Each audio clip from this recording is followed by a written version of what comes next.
Shalom Bapak Ibu yang terkasih. Suaranya mana? Hanya 2 orang loh saya dengar. Shalom Bapak Ibu yang terkasih.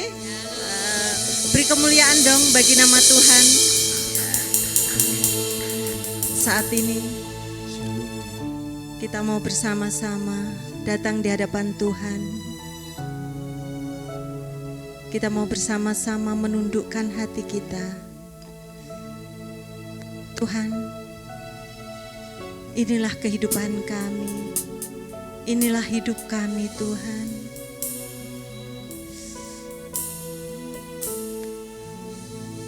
Apapun yang kami jalani saat ini Tuhan, kami mau mengikut Engkau. Apapun yang terjadi dalam hidup kami Tuhan, kami percaya Engkau memiliki rencana yang indah atas hidup kami.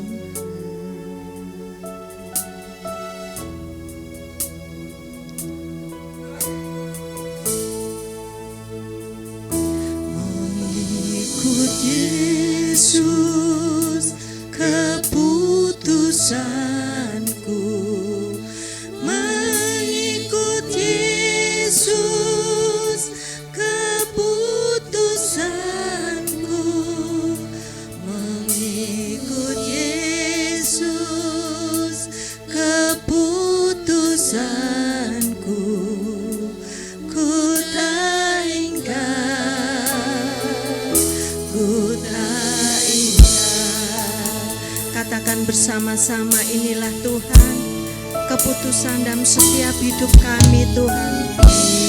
Yesus keputusanku, mengikut Yesus keputusanku, mengikut Yesus keputusanku, ku tak ingkar, ku tak ingkar.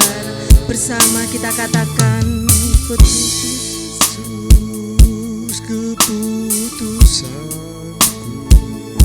mengikut Yesus keputusanku, mengikut Yesus keputusanku, ku tak ingkar, ku tak ingkar. Saya mengajak Bapak Ibu untuk berdiri bersama-sama. Katakan dari suara hatimu yang paling dalam, Tuhan, aku tetap mau mengikut Engkau Tuhan, apapun yang terjadi dalam kehidupanku.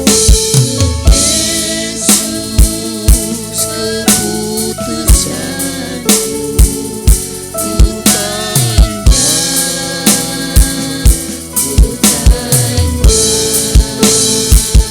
Walau sendiri ku ikut Yesus, walau sendiri ku ikut Yesus.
selalu kami rasakan. Kebaikan-Mu Tuhan sungguh nyata dalam hidup kami. Bertatalah dalam setiap hidup kami Tuhan.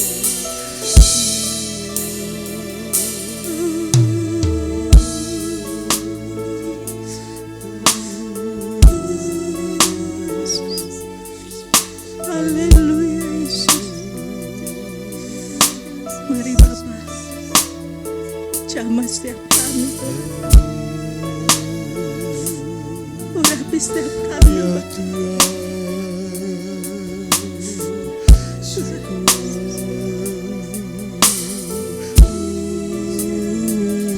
Mengikut Yesus keputusanku, mengikut Yesus keputusanku, mengikut Yesus keputusanku, ku tak ingkar, ku tak ingkar. Ini janji kami, ku tak ingkar, ku tak ingkar, ku tak ingkar, ku tak ingkar, ku tak ingkar. Kami mohon dengan hormat Bapak Yohanes pimpin dalam doa. Ya Tuhan, inilah hati kami, inilah kehidupan kami, ini penyerahan kami Bapa, seluruh hidup kami. Kami-Mu Tuhan adalah murid-Mu, kami adalah anak-Mu, kami Tuhan umat yang sudah Kau tebus, dan kami percaya, kami yakin lawatan Tuhan nyata dalam kehidupan kami. Terima kasih Bapa, dalam ibadah ini Engkau yang hadir di tengah-tengah kami, Engkau akan menjamah setiap kami, sehingga kami boleh lebih dekat kepadamu, kami boleh merasakan tuntunan-Mu, dan kami boleh Tuhan terus berjalan bersama dengan Tuhan. Kami menyerahkan teman-teman kami yang masih dalam perjalanan, sertai mereka juga, sertai kami, dan kami menyerahkan ibadah kami dari awal, pertengahan, sampai pada akhirnya. Tuhan yang hadir, Tuhan yang menolong kepada kami. Terima kasih Bapa, kami memulai ibadah kami di dalam nama Tuhan Yesus Kristus, dan semua yang percaya katakan amin. Silakan duduk Bapak Ibu. Bapak Ibu, apakah Bapak Ibu percaya bahwa hidup kita adalah dipimpin oleh Tuhan? Amin. Lambaikan tangannya dong.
Karena kita tahu Tuhan yang memimpin langkah kita. Tuhan pimpinlah langkahku.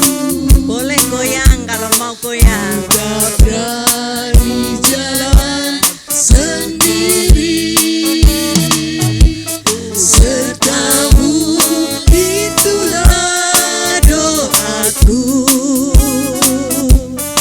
Ajarku merendahkan diri, menurut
Tuhan, kalau kami ada saat ini, bukan karena kuat dan gagah kami, tetapi karena kasih dan anugerah-Mu yang besar dalam hidup kami, Tuhan. Kami bukanlah siapa-siapa, Tuhan. Tanpa Engkau kami tidak mampu. Tanpa Engkau kami tidak bisa.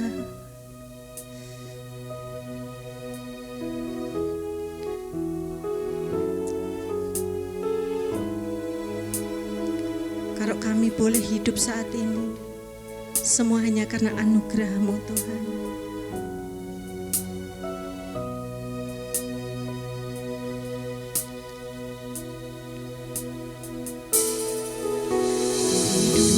Karena anugerah-Mu,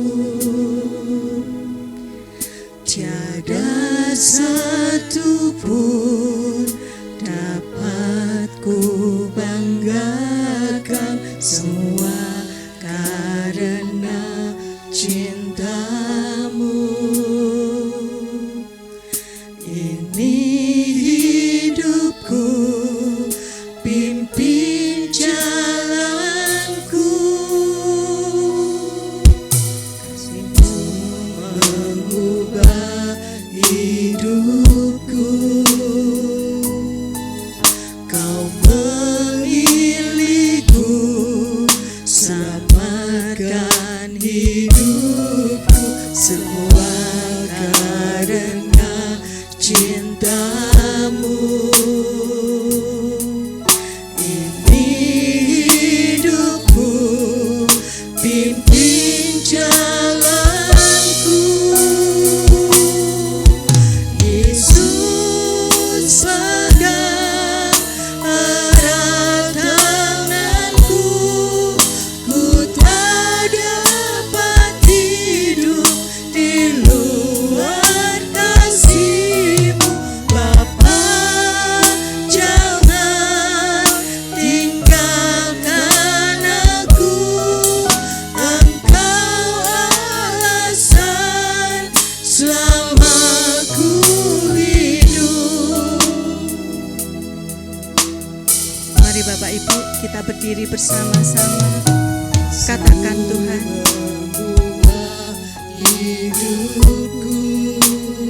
Engkau yang memilih aku, Tuhan. Engkau yang menyelamatkan aku, Bapa. Semua karena cinta-Mu. Ini hidupku, pimpin jalanmu. Tuhan pimpin kami, Tuhan. Yesus pegang erat tanganku, Jangan lepaskan kami, Tuhan. dapat hidup di Jangan tinggalkan kami. Bapa, jangan tinggalkan aku, Engkau alasan selama ku hidup. Yesus pegang erat tanganku, ku tak dapat hidup di luar kasih-Mu. Bapa, jangan tinggalkan aku, Engkau alasan selama ku hidup. Bersama katakan, Yesus pegang erat tanganku, inilah doa kami, Tuhan. dapat hidup di luar Benar, Tuhan. kasih-Mu. Bapa, Tuhan, jangan lepaskan kami, Tuhan. Karena kami tahu, Tuhan, tanpa Engkau kami bukanlah siapa-siapa, Tuhan. selama ku hidup.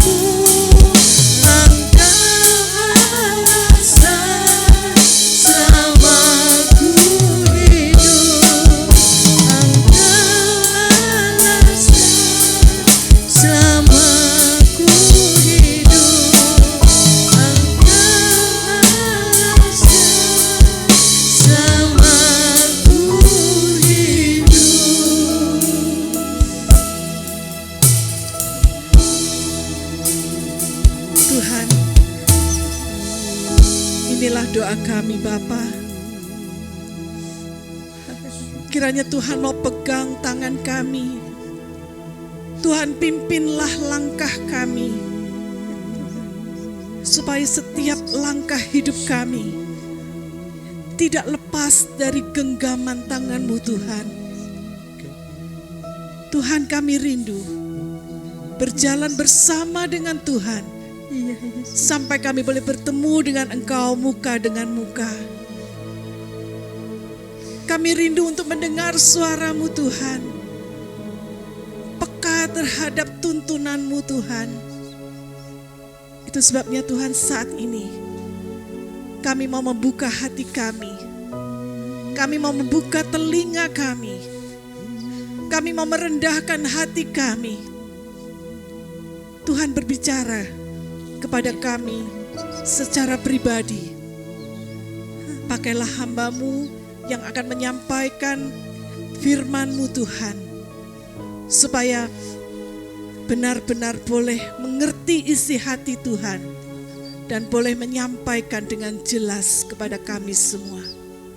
Kami siap untuk dibentuk. Kami siap Tuhan untuk menjadi alat-alat yang berguna di tangan-Mu. Biarlah segala pujian yang sudah kami naikkan ke hadirat Bapa boleh menyukakan Bapa di surga, boleh memuliakan nama Tuhan. Dan biarlah Roh Kudus saat ini bekerja di tengah kami. Tuhan yang akan menuntun setiap langkah kami, sehingga kami boleh duduk diam, mendengarkan nasihat firman-Mu. Berikan ketenangan, berikan Roh Kudus-Mu yang membuka hati dan pikiran kami. Di dalam nama Tuhan Yesus kami beralaskan doa kami. Dan setiap kita yang percaya katakan, amin. Silakan duduk saudara.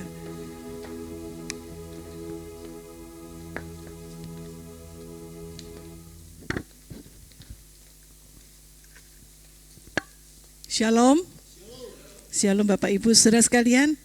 Kalau saat ini kita boleh bersama-sama kembali, ini adalah kemurahan Tuhan.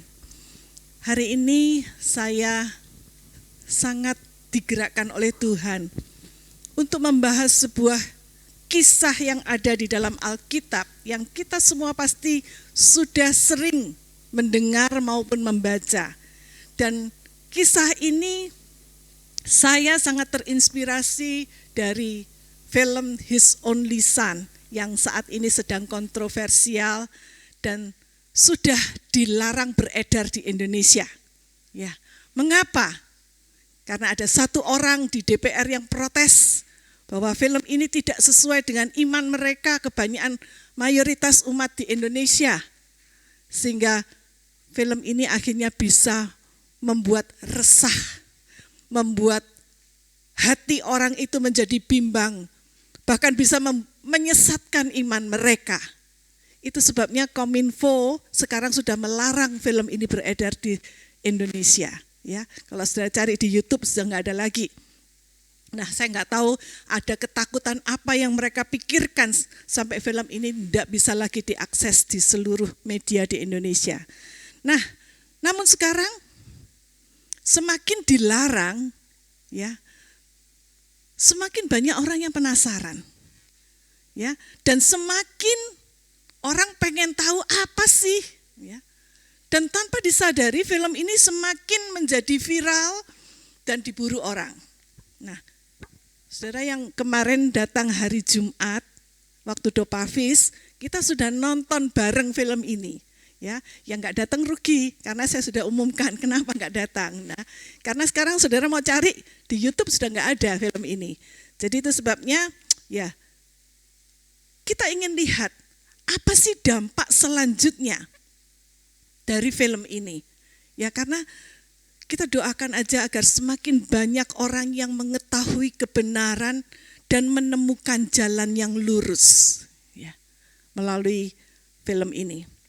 Nah, saudara, kisah tentang iman seorang yang disebut bapak orang beriman atau bapak orang percaya, yaitu Abraham. Kita bisa baca di dalam Kejadian pasal yang ke-22, ayat yang pertama hingga ayat yang ke-18. Ya. Ayat ini cukup panjang, saya akan bacakan saja secara cepat supaya kita bisa mengingat kembali. Ya. Kejadian 22 mulai dari ayat yang pertama. Setelah semuanya itu Allah mencoba Abraham. Ya. Ia berfirman kepadanya, Abraham. Lalu sautnya, ya Tuhan. Firman-Nya, ambillah anakmu yang tunggal itu yang engkau kasihi, yakni Ishak. Pergilah ke tanah Moria dan persembahkanlah dia di sana sebagai korban bakaran pada salah satu gunung yang akan kukatakan kepadamu. Keesokan harinya pagi-pagi bangunlah Abraham. Ia memasang pelana keledainya dan memanggil 2 orang bujangnya beserta Ishak anaknya. Ia membelah juga kayu untuk korban bakaran itu. Lalu berangkatlah ia dan pergi ke tempat yang dikatakan Allah kepadanya. Ketika pada hari ketiga, Abraham melayangkan pandangnya, kelihatanlah kepadanya tempat itu dari jauh. Kata Abraham kepada kedua bujangnya itu, tinggallah kamu di sini dengan keledai ini. Aku beserta anak ini akan pergi ke sana, kami akan sembahyang, sesudah itu kami kembali kepadamu. Lalu Abraham mengambil kayu untuk korban bakaran itu dan memikulnya ke atas bahu Ishak anaknya. Sedang di tangannya dibawanya api dan pisau. Demikianlah keduanya berjalan bersama-sama. Lalu berkatalah Ishak kepada Abraham ayahnya, Bapak, saut Abraham, ya anakku. Bertanyalah ia, di sini sudah ada api dan kayu. Tetapi di manakah anak domba untuk korban bakaran itu? Saut Abraham, Allah yang akan menyediakan anak domba untuk korban bakaran baginya anakku. Demikianlah keduanya berjalan bersama-sama. Sampailah mereka ke tempat yang dikatakan Allah kepadanya. Lalu Abraham mendirikan mezbah di situ, disusunnyalah kayu, diikatnya Ishak anaknya itu dan diletakkannya di atas mezbah itu di atas kayu api. Sesudah itu Abraham mengulurkan tangannya lalu mengambil pisau untuk menyembelih anaknya.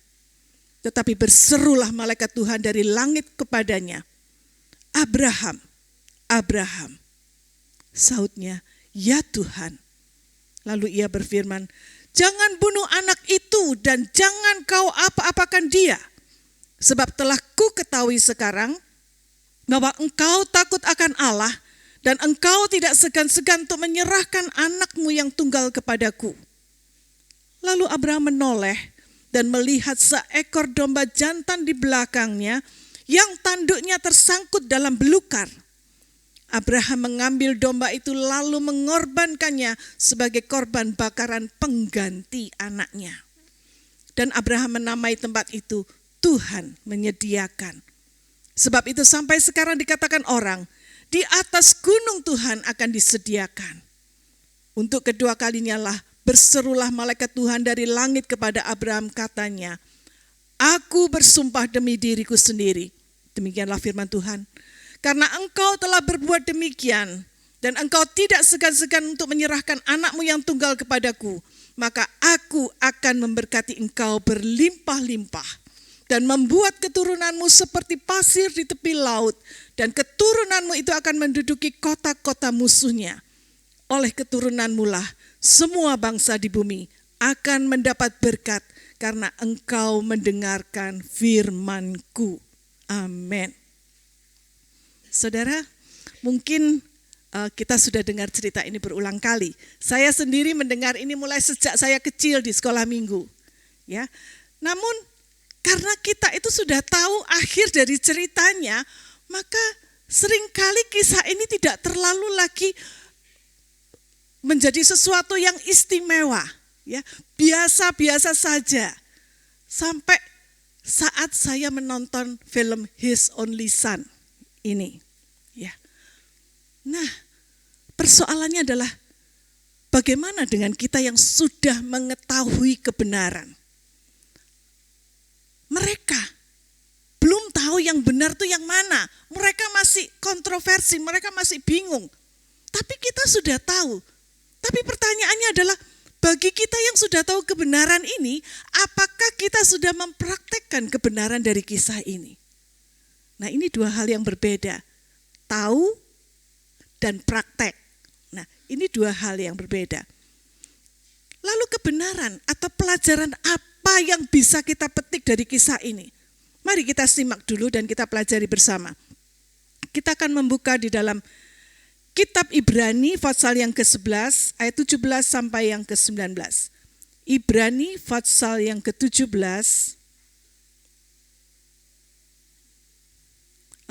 Ibrani 11 ayat 17 hingga ayat yang ke-19. Yuk kita baca ayat ini sama-sama ya. 1, 2, 3. Karena iman, maka Abraham tatkala ia dicobai mempersembahkan Ishak, ia yang telah menerima janji itu rela mempersembahkan anaknya yang tunggal, walaupun kepadanya telah dikatakan, keturunan yang berasal dari Ishaklah yang akan disebut keturunanmu. Karena ia berpikir bahwa Allah berkuasa membangkitkan orang-orang sekalipun dari antara orang mati. Dan dari sana ia seakan-akan telah menerimanya kembali. Nah saudara, mungkin kalau kita baca sepintas kita nggak ngerti apa sih maksudnya ayat ini. Tetapi kalau kita pelajari lebih dalam lagi, ternyata ada hal-hal yang begitu indah. Dalam Ibrani ini kita bisa mempelajari paling tidak 3 hal dari Abraham. Yang pertama adalah bagaimana ujian Abraham ketika dia disuruh mempersembahkan anaknya Ishak. Ini adalah ujian yang sangat berat. Dan yang kedua kita juga belajar dari imannya Abraham. Dan yang ketiga bagaimana Abraham mengalami kemenangan. Nah saudara, kita akan coba melihat satu persatu. Apa sih ujian yang berat bagi Abraham? Kalau kita membaca kisahnya tadi, kita melihat bahwa Abraham disuruh mempersembahkan anaknya yang tunggal, ya, untuk menjadi korban bakaran bagi Allah. Nah saudara, pertanyaan yang timbul adalah, loh, Allah itu karakternya seperti apa sebetulnya? Bukankah Allah kita itu Allah yang penuh dengan kasih? Kenapa dia menuntut persembahan anak seperti dewa-dewanya orang lain, bangsa-bangsa yang tidak mengenal Allah? Mereka juga menuntut persembahan anak dari para penganutnya. Kenapa Allah yang katanya Allah yang pencipta langit dan bumi, kok dia minta persembahan anak? Nah ini satu ujian bagi Ishak, bagi Abraham. Kalau kita lihat, memang kadang-kadang kalau kita ditanya, kenapa sih? Kenapa? Bagaimana Allah itu bisa menyuruh Abraham untuk mengorbankan anaknya yang tunggal yang dikasihnya? Mungkin kalau saudara yang ditanya atau saya yang ditanya, kita jawabnya apa? Paling mudah kita jawabnya nggak tahu. Ya, itu misteri Allah. Saya manusia terbatas, saya nggak ngerti pikiran Allah. Itu jawaban paling mudah. Tetapi apakah itu bisa memuaskan rasio akal sehat kita? Enggak. Ada masalah lain yang muncul yang berkaitan dengan pertanyaan ini. Ketika kita ditanya seperti itu, kita cenderung menjawabnya asal-asalan karena kita sudah tahu kisah selanjutnya. Ya, kita mundur. Kita membaca, kita sudah tahu jawabannya karena kita sudah tahu rangkaian ceritanya bahwa Abraham tidak jadi mempersembahkan Ishak karena Allah sudah menyediakan domba jantan penggantinya. Ya, Allah tidak menghendaki Ishak mati. Allah hanya menguji kesetiaan Abraham. Itu jawabannya. Karena kita sudah tahu. Nah, tapi bagaimana buat Abraham pada saat itu? Dari mana dia tahu bahwa Allah akan mengganti Ishak dengan seekor domba jantan untuk korban persembahan kepada Allah? Enggak tahu. Peristiwa seperti ini belum pernah terjadi sebelumnya. Enggak ada contoh-contoh yang bisa dibuat acuan. Dia enggak tahu kalau Allah bakal menyediakan. Itu sebabnya dikatakan di dalam Kejadian Kejadian yang pasal yang ke-22 ayat 2 ayat 1, setelah semuanya itu Allah mencoba Abraham, ya. Mencoba di sini kalau dalam terjemahan bahasa Indonesia masa kini dikatakan Allah menguji kesetiaan Abraham. Nah, ini jawabannya. Nah, kita sudah tahu karena kita baca. Tapi saat itu kan Abraham nggak ngerti, ya. Allah mencoba menguji kesetiaan Abraham. Ini kali yang kedua Abraham diuji oleh Allah. Diuji kesetiaannya oleh Allah. Yang pertama kapan? Saat dia dipanggil untuk keluar dari tanah, dari negeri di mana dia tinggal bersama dengan kaum keluarganya, negeri yang subur dan makmur. Dia dipanggil keluar, untuk keluar dari negeri itu. Kemana? Gak tahu. Pokoknya pergi aja. Bukankah ini suatu hal yang sulit buat Abraham? Dia diprotes oleh Sarah. Kenapa kita harus pergi? Bukankah kita di sini sudah enak? Semua ada. Kita punya kekayaan yang cukup banyak, punya hamba yang banyak. Terus gimana kalau kita pergi? Kita harus boyongan. Bedol deso, ya. Seperti itu. Bukankah ini sulit, nanti kita harus pergi kemana nggak tahu. Nanti di jalan kita dirampok bagaimana? Ya, ada banyak protes dari kaum keluarganya juga. Nah, tetapi ini adalah ujian Abraham ketika dia tahu bahwa yang menyuruh itu adalah Allahnya, Allah sendiri. Maka dia abaikan semua protes itu. Dan dia katakan, kita pergi sekarang. Apapun resikonya, karena Allah yang menyuruh. Dan akhirnya ujian yang pertama lewat. Tuhan mengatakan kepada Abraham, aku nanti akan memberikan kamu menjadi sebuah bangsa yang besar. Dari keturunanmu, itu akan menjadi bangsa yang besar yang akan menjadi berkat bagi seluruh bumi. Itu janji Tuhan. Dan setelah lewat, Allah menggenapi janjinya, memberi dia keturunan dari rahim Sarah yang hamil saat itu dalam usia 90 tahun. Berarti itu adalah 25 tahun setelah Abraham dipanggil oleh Allah keluar dari negerinya. Dan ketika anak ini, ya, waktu Ishak sudah mulai beranjak dewasa, beranjak remaja, kurang lebih 13 tahun umurnya saat itu. Sekarang Tuhan meminta Ishak untuk dikorbankan sebagai korban bakaran. Gimana sih Tuhan ini? Apa Tuhan itu mau main-main sama saya? Apa Tuhan itu pelin-pelan? Tuhan lupa sama janjinya sendiri. Dulu Tuhan janji katanya melalui keturunanmu aku akan membuat engkau menjadi bangsa yang besar. Nah sekarang sudah keluar anak perjanjian ini kok diminta kembali sama Tuhan. Nah saudara, mari kita lihat bagaimana ujian yang dihadapi oleh Abraham saat itu. Dikatakan dalam ayat yang kedua, ambillah anakmu yang tunggal. Ambillah anakmu yang tunggal. Nah saudara, kalau saat itu saat itu Abraham kira-kira punya berapa anak saudara? Pada saat Ishak ada, anaknya Abraham berapa sebetulnya? 2 kan? Yang satunya siapa? Ismail. Lah kok di sini dikatakan ambillah anakmu yang tunggal. Lah terus Ismail gimana? Nah saudara, memang Ismail ini bukanlah anak perjanjian karena ini adalah anak dari budaknya Sarah. Ya Sarah merasa Tuhan itu kok enggak genapi janjinya ya. Kok lama banget ya, ini 10 tahun sudah lewat tapi saya juga belum hamil. Jangan-jangan Tuhan lupa. Nah aku bantu deh, aku kasih budak perempuanku. Ya, saat itu memang praktek seperti ini lazim ya terjadi. Jadi seorang nyonya kalau dia tidak punya anak alias mandul, dia bisa pinjam rahim budak perempuannya untuk memiliki anak, dan setelah anak itu lahir anak itu nanti diakui menjadi anaknya. Ya. Berarti budak perempuan ini menikah atau kawin dengan suaminya. Ya. Setelah itu anaknya diambil, hanya dipinjam rahimnya saja. Itu kebiasaan pada zaman itu. Dan Sarah mengetahui itu.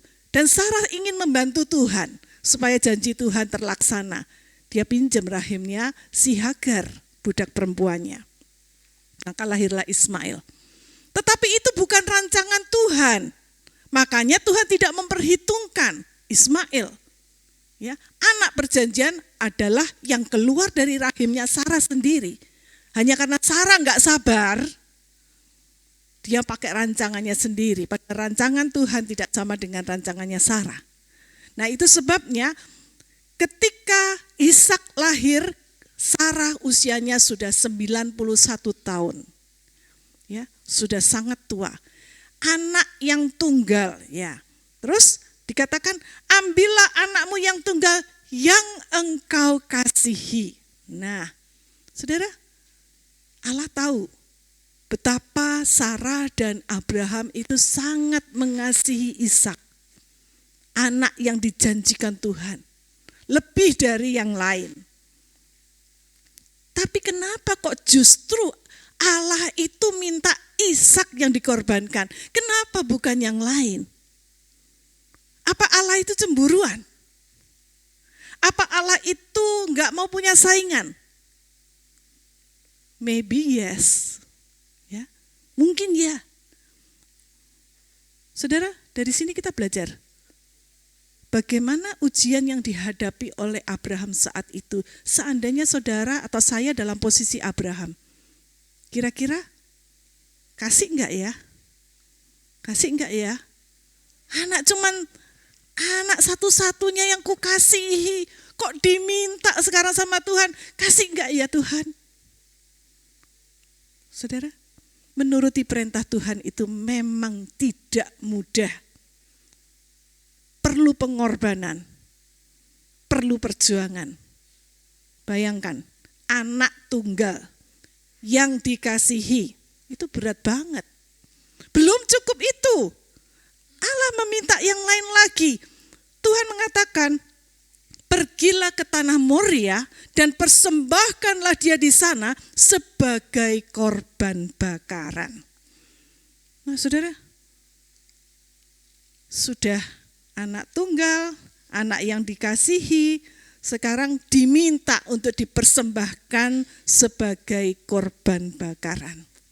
Mungkin saat itu Abraham ketika mendengar perintah Tuhan, dia mikir, duh, apa aku enggak salah dengar ya Tuhan ngomong seperti ini. Apakah Tuhan itu begitu kejamnya? Lalu apa bedanya dengan dewa-dewa yang lain yang menuntut persembahan korban dari anak-anaknya? Apa enggak cukup kalau Tuhan itu mengatakan, ambillah anakmu Ishak itu supaya dia bisa melayani aku. Enggak perlu dikorbankan sebagai korban bakaran. Bayangkan betapa kejamnya Tuhan kalau gitu. Saudara tahu apa artinya dipersembahkan sebagai korban bakaran? Berarti anak itu harus mati dulu. Digorok lehernya. Setelah mati, kemudian dibakar.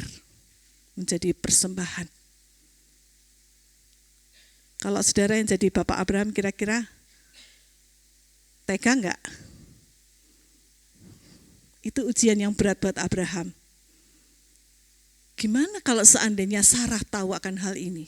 Apa enggak dia langsung kejat-kejat terus mati begitu ya, mati ngenes begitu ya? Atau jangan-jangan dia diceraikan? Ya pastilah, orang tua mana yang tega membiarkan anaknya mati dengan cara yang seperti ini? Orang tua normal enggak lah pastinya ya. Tapi ini ujian bagi Abraham. Ujian yang berat dan penuh dengan resiko. Nah, saudara, kadang-kadang Tuhan juga mengizinkan hal yang sama terjadi dalam hidup kita. Kadang-kadang Tuhan juga menguji kesetiaan kita dengan cara yang sulit, dengan cara yang berat. Apakah kita mau taat pada perintah Tuhan dengan mengorbankan Ishak? Ishak itu adalah gambaran dari sesuatu yang sangat berharga, yang sangat bernilai dalam hidup kita. Mau enggak kita serahkan kepada Tuhan kalau Tuhan minta? Jawabannya hanya ada 2 pilihan. Ya atau tidak. Ya artinya oke Tuhan, silahkan ambil. Silahkan ambil anakku yang kukasihi, aku berikan kepadamu. Atau mungkin kita nawar, aduh Tuhan, masa gak ada yang lain sih Tuhan? Ambillah nyawaku sebagai ganti anakku. Mungkin kita nawar seperti itu. Atau kita ngomel, Tuhan engkau kok kejam sih Tuhan? Atau kita minta penundaan waktu dulu. Tunggu Tuhan, tunggu ya, tak pikir dulu Tuhan. Kita buat tawar-menawar dengan Tuhan dulu. Itu sama dengan tindakan ketidaktaatan. Kalau Tuhan minta, katakan, ya Tuhan. Itulah ketaatan. Saudara, ujian Abraham begitu berat, begitu penuh resiko. Satu hal yang kita pelajari. Bisakah kita juga menghadapi ujian yang sama? Kalau kita disebut sebagai anak-anak Abraham secara rohani, berarti kita juga harus meniru teladan Bapak kita Abraham. Yang kedua, bagaimana iman kepercayaan Abraham itu? Dikatakan di dalam Ibrani pasal yang ke-11 tadi, ayat 18, walaupun kepadanya telah dikatakan keturunan yang berasal dari Ishaklah yang akan disebut keturunanmu. Jadi bukan dari Ismail, dari Ishak. Ishaklah anak perjanjian. Nah sekarang pertanyaannya, lah, Tuhan sudah janji, sekarang sudah digenapi, setelah lewat 25 tahun yang penuh dengan masa sukar, kalau saudara nonton filmnya, saudara bisa melihat bagaimana Abraham membayangkan kembali 25 tahun yang lampau ketika Sarah protes, ketika kemudian dia hamil, penuh dengan perjuangan yang berat. Setelah anak itu lahir, setelah dia sudah remaja, lah kok sekarang diminta sama Tuhan? Allah ini kira-kira seperti apa ya? Tetapi firman Tuhan itu mengatakan dengan jelas, karena iman, maka Abraham mempersembahkan Ishak. Itu di dalam Ibrani 11 ayat 17 tadi. Karena iman maka Abraham tatkala dicobai mempersembahkan Ishak. Jelas ya? Kalau tidak karena iman, tidak akan pernah terjadi. Anak itu diberikan, dipersembahkan. Bukan hanya itu, dikatakan ia yang telah menerima janji itu rela mempersembahkan anaknya yang tunggal. Rela. Ini satu hal yang berat, saudara. Mempersembahkan dengan rela. Ada yang dipersembahkan tapi nggak rela. Masih dipegang. Masih diaboti, diberat-beratin ya. Tapi ini dengan rela. Iman. Kuncinya adalah iman.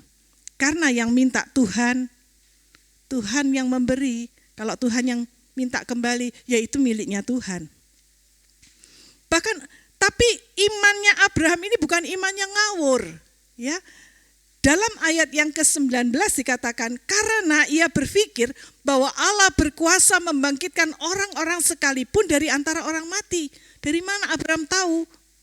Gak ada yang pernah kejadian seperti itu sebelumnya, gak ada orang mati dibangkitkan. Zaman itu Tuhan Yesus belum ada di bumi. Belum ada contohnya, tapi karena iman, dia tahu bahwa Allahnya sanggup. Kalau orang sudah mati pun kalau mau dibangkitkan, dia akan bangkit. Itu sebabnya iman Abraham didasarkan pada pengenalan Abraham kepada Tuhannya. Bukan iman yang ngawur, tetapi didasarkan pada pengharapan akan karakter Allah yang maha kuasa dan maha baik. Ya. Dia tidak lagi mempertanyakan karakter Allah. Kok Allah itu kejam ya? Tapi dia yakin bahwa Allahku, Allah yang kusembah, Allah Yahweh, Allah yang maha baik dan maha kuasa. Bahkan kalau mati pun sanggup dibangkitkan. Itu sebabnya dia rela persembahkan anaknya dengan rela. Selain itu juga Abraham mengenal siapa Allahnya. Kalau Allah sudah berjanji akan membuat dia menjadi bapak sebuah bangsa yang besar, maka janjinya itu gak mungkin bohong. Allah gak pernah mengingkari janjinya yang dibuatnya sendiri. Sudah tahu bahwa antara janji Tuhan dan perintah Tuhan itu sebetulnya ada kontradiksi? Coba perhatikan, apa sih kontradiksinya? Apa janji Allah? Janji Allah, aku akan membuat engkau menjadi bangsa yang besar. Kejadian 12. Dan memberkati engkau serta membuat namamu masyhur dan engkau akan menjadi berkat. Itu janji. Tapi perintah Allah di dalam Kejadian 22 gimana? Ambillah anakmu yang tunggal yang engkau kasihi, yakni Ishak. Pergilah ke tanah Morea dan persembahkanlah dia di sana sebagai korban bakaran. Kira-kira kontradiksi enggak? Yang satu dijanjikan bangsa yang dia akan menjadi bangsa yang besar. Di pihak lain sekarang perintahnya korbankan anakmu. Seolah-olah kontradiksi, saudara. Pasti bingung Abraham. Duh, Tuhanku ini sebenarnya yang gimana sih?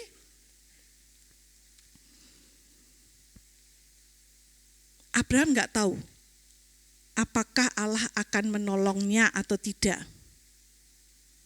Tapi kalau dia memerintahkan, aku akan laksanakan. Gimana caranya Tuhan menolong aku gak tahu. Tapi aku yakin Tuhan yang pernah berjanji dia akan menepati janjinya. Allah tidak mungkin berdusta. Allah akan menepati janji-janjinya. Gimana caranya itu bukan urusanku, itu urusannya Allah.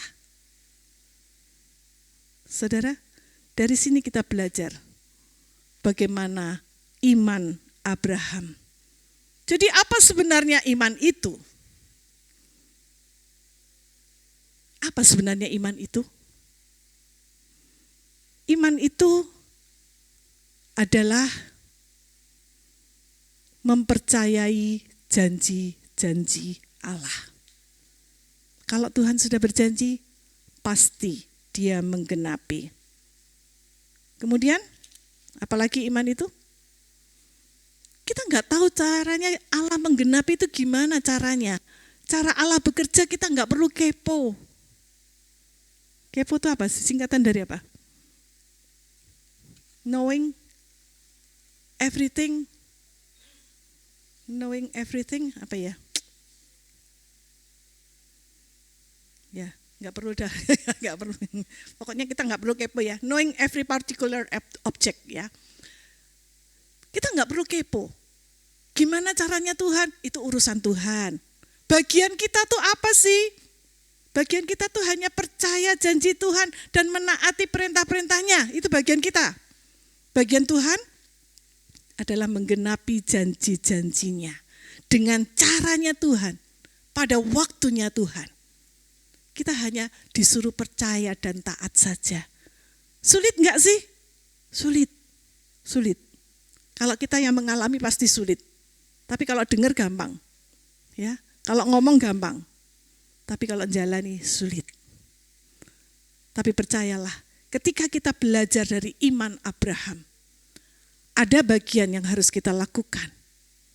Sisanya itu adalah bagiannya Tuhan. Amin. Kita nggak perlu tahu. Bahkan Abraham pun berharap kalau seandainya dia bunuh anaknya dan anaknya benar-benar mati, Tuhan sanggup membangkitkan dia kembali. Itu adalah iman.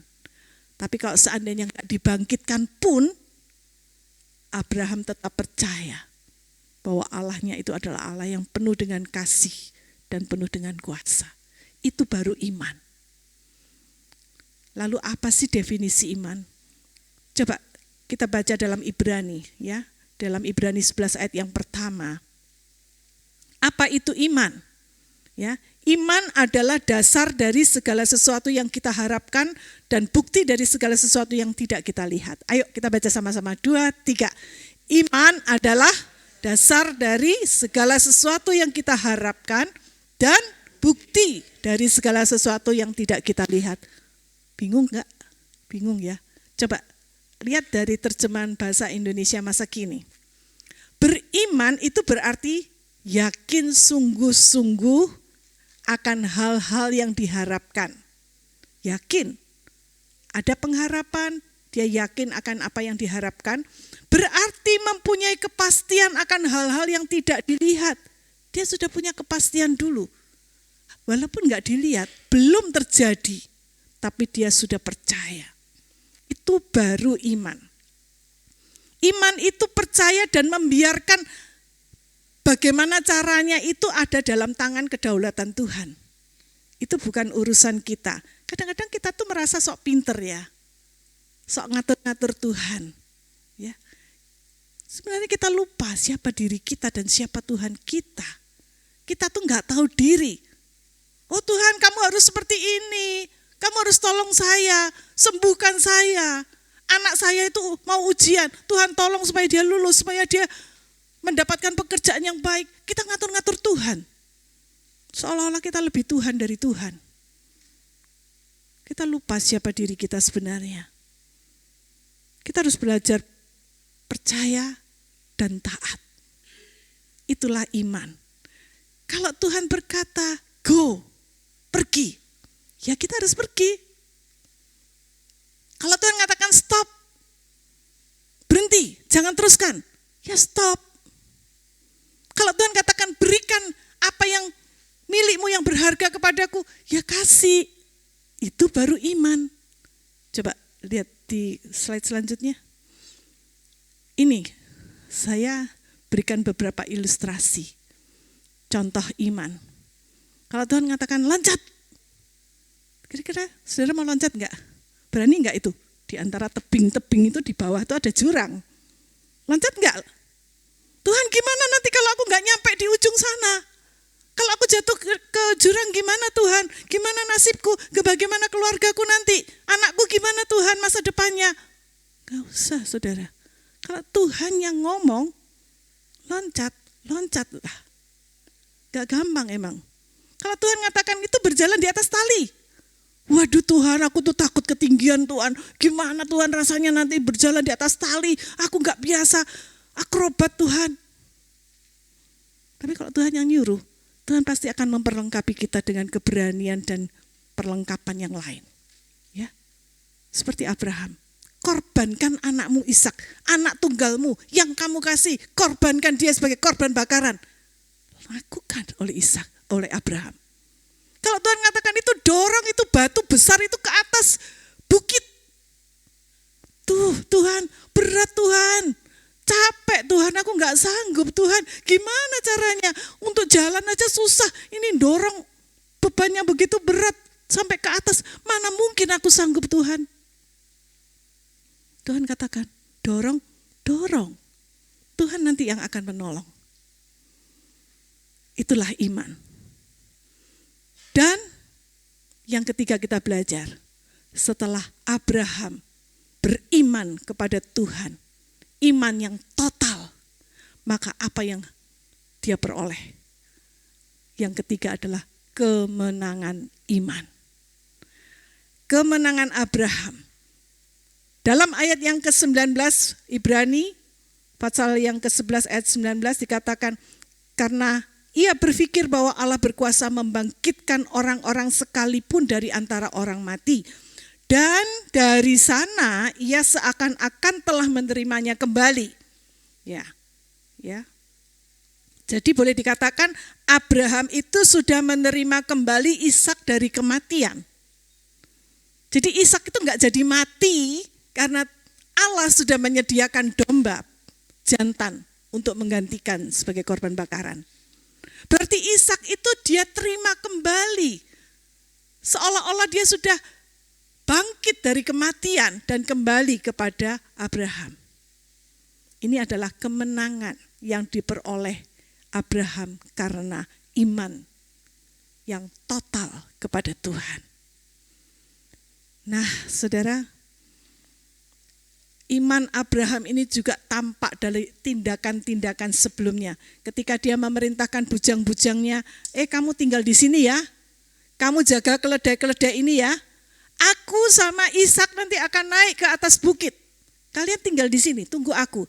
Nanti ya, dalam ayat Kejadian 22 ayat 5 dikatakan, kami akan sembahyang, sesudah itu kami akan kembali kepadamu.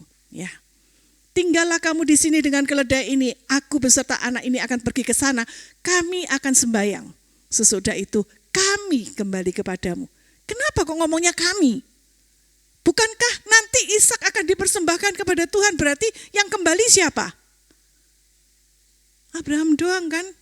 Kalau Ishaknya jadi mati, tapi kenapa kok dia mengatakan kami akan kembali, berarti Abraham dan anaknya akan kembali lagi kan? Inilah iman. Walaupun Abraham gak tahu gimana caranya Tuhan menyelamatkan anaknya nanti. Tapi dia punya keyakinan, kami akan kembali. Aku dan anakku akan kembali kepada kalian. Karena iman juga ketika Abraham ditanya oleh Ishak anaknya, Papi, di sini sudah ada kayu. Kamu bawa kayu, kamu bawa api. Tapi di mana domba yang akan dipersembahkan nanti? Kira-kira kalau saudara jadi Abraham, mendengar anak yang akan dikorbankan itu tanya seperti itu, tega enggak sih saudara mengatakan, ya kamu nak nanti yang akan dikorbankan? Tega enggak ngomong gitu? Pasti enggak lah. Orang tua yang normal pasti tidak akan menjawab seperti itu. Tapi saya yakin juga Abraham enggak tega jawab seperti itu. Tapi karena iman yang teguh kepada Allahnya, Abraham menjawabnya seperti apa? Saud Abraham, Allah yang akan menyediakan anak domba untuk korban bakaran baginya anakku. Allah. Sekali lagi, iman Abraham yang mengatakan, Allah nak nanti yang nyiapin, kamu jangan khawatir, nanti Allah yang nyiapin. Jelas kan? Bagaimana Abraham sudah beriman kepada Tuhannya dan itu terbukti dalam tindakan-tindakannya. Jadi iman itu gak perlu tahu gimana caranya, walaupun kita belum bisa melihat, belum pernah lihat sebelumnya, contoh-contoh gak ada, tetapi kita tetap percaya. Caranya itu bukan urusan kita, itu urusannya Tuhan. Iman Abraham bertolak terhadap apa yang dia ketahui tentang Allahnya, tentang karakter Allahnya, dan tentang situasi yang dihadapinya saat itu. Iman Abraham itu sederhana sebetulnya. Dia enggak pengen tahu gimana Tuhan nanti caranya, apa aku bisa nyampe ke seberang, apa nanti anakku bisa selamat. Enggak, dia enggak mau tahu. Itu urusan Tuhan. Urusanku adalah percaya dan taat. Itu aja. Kalau Tuhan minta anakku jadi korban bakaran, pasti dia sanggup menghidupkan kembali anakku dari kematian. Karena aku tahu bahwa Allahku Maha Kuasa, Allahku Maha Baik. Tapi seandainya tidak, aku tetap yakin Allah tidak pernah berubah. Walaupun iman Abraham itu tidak berjalan seperti apa yang dipikirkannya, Ishak enggak jadi mati. Kan tadi Abraham berpikir seandainya Ishak mati, Allah sanggup menghidupkan kembali. Tapi ternyata Allah tidak menghendaki Ishak mati. Ishak enggak jadi mati. Dan itulah kemenangan dari iman Abraham. Ishak tidak jadi dikorbankan, Allah sudah menyiapkan penggantinya, yaitu domba jantan. Dan itu adalah gambaran nubuatan dari anak domba Allah, yaitu Tuhan Yesus, yang akan dikorbankan menjadi penebus dosa bagi kita umat manusia. Minggu depan kita akan lanjutkan bagian ini. Karena kita juga akan memperingati kematian Tuhan melalui perjamuan kudus. Itu sebabnya, saudara, di sini kita belajar bagaimana kita belajar Abraham diuji oleh Allah. Tapi Abraham punya iman yang teguh kepada Allah. Dan Abraham menang. Biarlah ini menjadi kekuatan buat kita. Mungkin saat ini kita sedang menghadapi masa sulit dalam hidup kita. Iman seperti apa yang kita miliki saat ini? Bagaimana iman kita itu tergantung dari bagaimana pengenalan kita kepada Tuhan kita. Kalau kita mengenal Tuhan kita dengan benar, pasti kita punya iman yang kuat. Tapi kalau kita nggak kenal Tuhan kita, ya kita akan bertanya-tanya, Tuhan kira-kira sanggup nggak ya Tuhan menghidupkan Ishak dari kematian? Kalau ini barang yang berharga yang aku miliki, orang-orang yang paling aku kasih, aku berikan kepada Tuhan, kira-kira Tuhan sanggup nggak mengembalikan ke aku? Itu bukan urusanmu, itu urusanku, kata Tuhan. Kita belajar iman seperti apa yang kita miliki. Itu tergantung dari pengenalan kita kepada Tuhan. Dan bila Allah menghendaki kita mengorbankan Ishak kita, sesuatu yang paling berharga yang kita miliki, apakah kita rela menyerahkannya kepada Tuhan? Rela enggak? Rela enggak ya Tuhan? Itu juga tergantung dari bagaimana kita merespon kasih Tuhan dalam hidup kita. Berat memang. Tapi kalau Tuhan yang minta, segala yang kita miliki adalah dari Tuhan.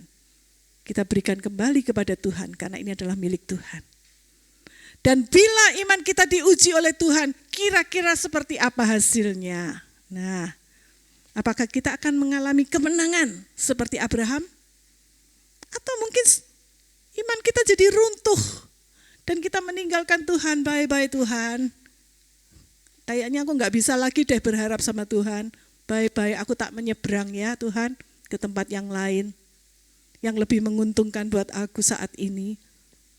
Saat ini mungkin ya. Tapi bagaimana dengan kekekalan nanti? Biarlah saat ini kita belajar. Mungkin saat ini kita menghadapi sesuatu yang kita tidak melihat jalan yang terbuka buat kita. Jalan seolah-olah pintu semua tertutup. Bisakah kita tetap beriman kepada Tuhan? Saat kita tidak bisa mengerti rencana-rencana Tuhan, bisakah kita tetap beriman kepada Tuhan? Bisakah kita tetap pegang janji Tuhan? Biarlah, mari saya mendorong setiap kita yang mendengar firman ini. Mari, ambil keputusan sekarang. Mengikut Yesus, keputusanku. Ku tak ingkar, ku tak ingkar. Amin. Kita akan nyanyikan lagu, Saat ku tak melihat jalanku, saat ku tak mengerti rencanamu Tuhan. Namun aku akan tetap pegang janjimu. Pengharapanku hanya padamu. Kita nyanyikan lagu ini dengan iman kepada Tuhan.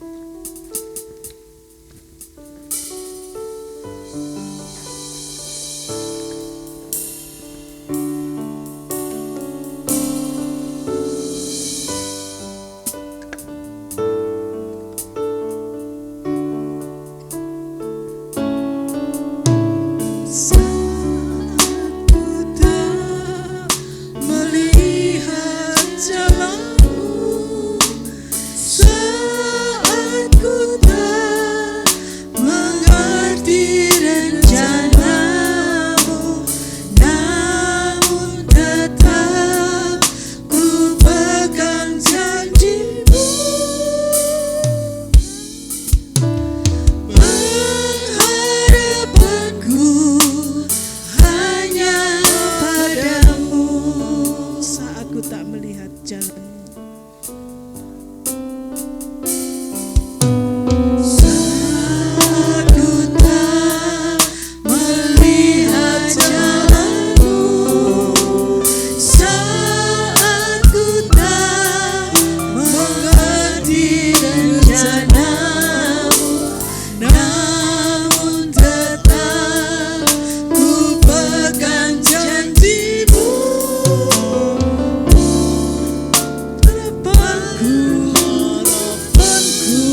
Tuhan,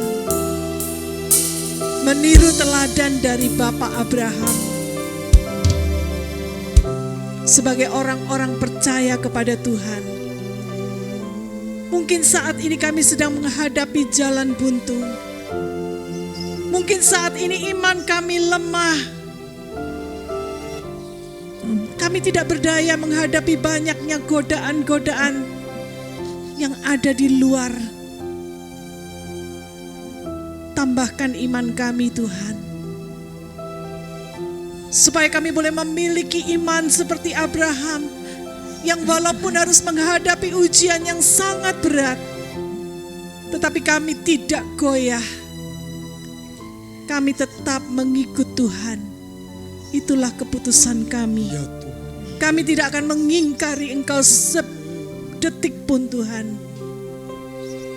Itulah yang menjadi pilihan hidup kami. Berikan kami kekuatan, Tuhan. Berikan kami, Tuhan, pertolongan-Mu. Walaupun kami belum melihat hasilnya, Tuhan, tetapi kami tetap percaya. Kami tetap pegang teguh janji Tuhan. Janji-Mu adalah ya dan amin. Itu sebabnya, Tuhan, tolong kami dalam menghadapi situasi-situasi kehidupan yang tidak mudah ini.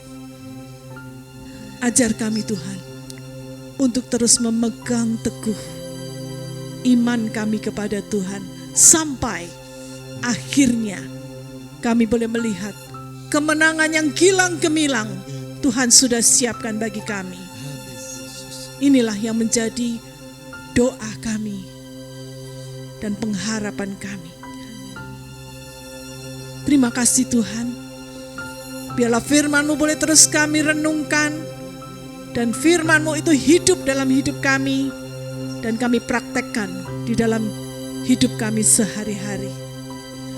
Bersama dengan Roh Kudus, kami akan mampu menghadapi semua tantangan-tantangan kehidupan. Karena kami percaya firman-Mu adalah kehidupan yang sempurna dalam hidup kami. Terima kasih, Tuhan. Berkati setiap kami yang sudah mendengar firman ini dan menyimpan dalam hati kami. Di dalam nama Tuhan Yesus, kami panjatkan doa kami. Dan setiap yang percaya katakan amin. Terima kasih, silakan duduk.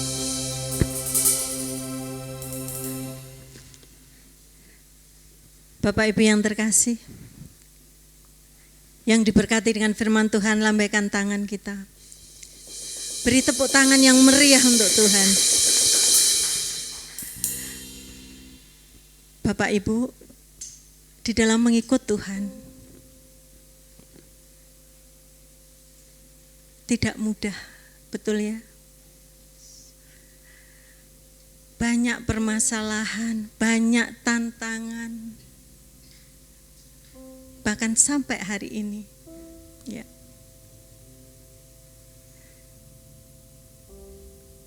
Yang seolah-olah Tuhan, aku kok begini gitu ya. Tetapi kita percaya bahwa kita memiliki Tuhan yang besar. Amin, Bapak Ibu. Amin. Bahwa pada saatnya kita akan mendapatkan kemenangan itu. Tuhan menetapkan langkah-langkah kita. Kita akan berikan persembahan Tuhan. Tuhan menetapkan langkah-langkah orang yang hidupnya berkenan kepadanya.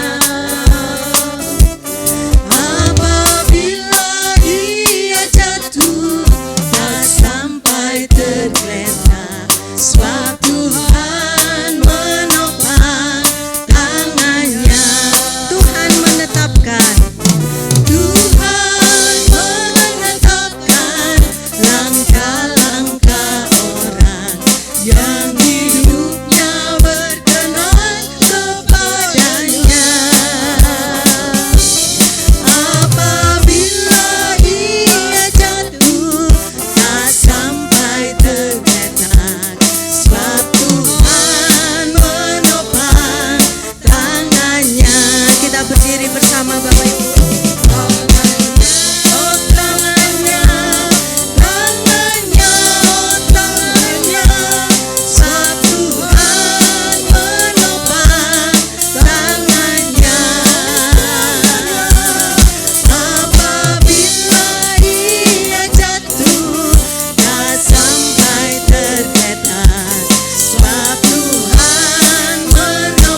Mari kita bersama-sama masuk dalam doa. Kami percaya janji-Mu Tuhan. Kalau Engkau berjanji, Engkau pasti akan menggenapi. Topang tangan kami Tuhan ketika kami lemah. Ketika kami merasa tidak berdaya. Engkaulah sandaran kami yang kuat. Dan kami percaya ketika kami berjalan bersama dengan Tuhan, tidak ada yang mustahil buat Tuhan. Engkau sanggup menolong kami sampai rancangan Tuhan tergenapi dalam hidup kami. Terima kasih Tuhan. Jadikan kami seperti Abraham rohani. Terimalah segala persembahan yang telah kami berikan untuk menjadi sesuatu yang berguna bagi pekerjaan Tuhan. Memberkati hamba-hamba-Mu yang sudah bertugas pada hari ini. Kau pakai hidup mereka untuk menjadi semakin indah di hadapan Tuhan. Berkati setiap kami yang sudah hadir dan sudah mendengarkan firman-Mu, bersama-sama mengikuti ibadah ini. Tuhan memberkati kami. Mari saudara kita angkat kedua tangan kita di hadapan Tuhan. Kiranya berkat dari Allah Bapa Surgawi menyertai engkau. Kasih karunia dari anaknya Yesus Kristus mengikuti engkau dimanapun engkau berada. Kekuatan dari Roh Kudus akan membimbing dan meneguhkan perjalananmu. Pulanglah sekarang dan terimalah berkat Allah. Jadilah berkat di mana engkau berada. Di dalam nama Tuhan Yesus Kristus, Juru Selamat kami sudah berdoa. Amin.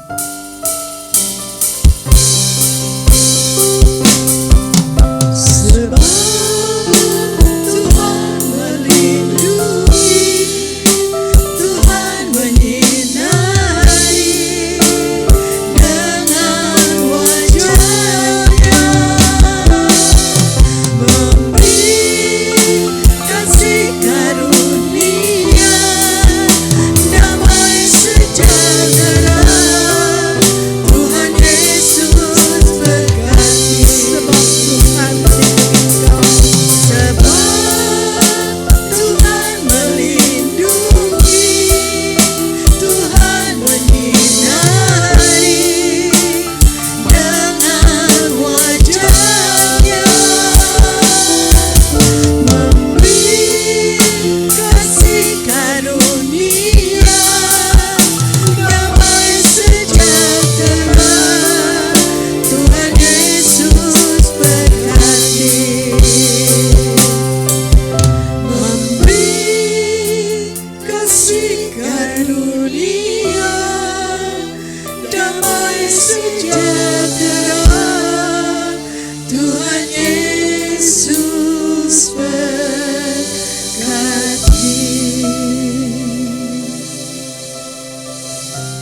Mari kita bersaat teduh sejenak di hadapan Tuhan, mengucap syukur kepada Tuhan untuk segala kebaikan-Nya.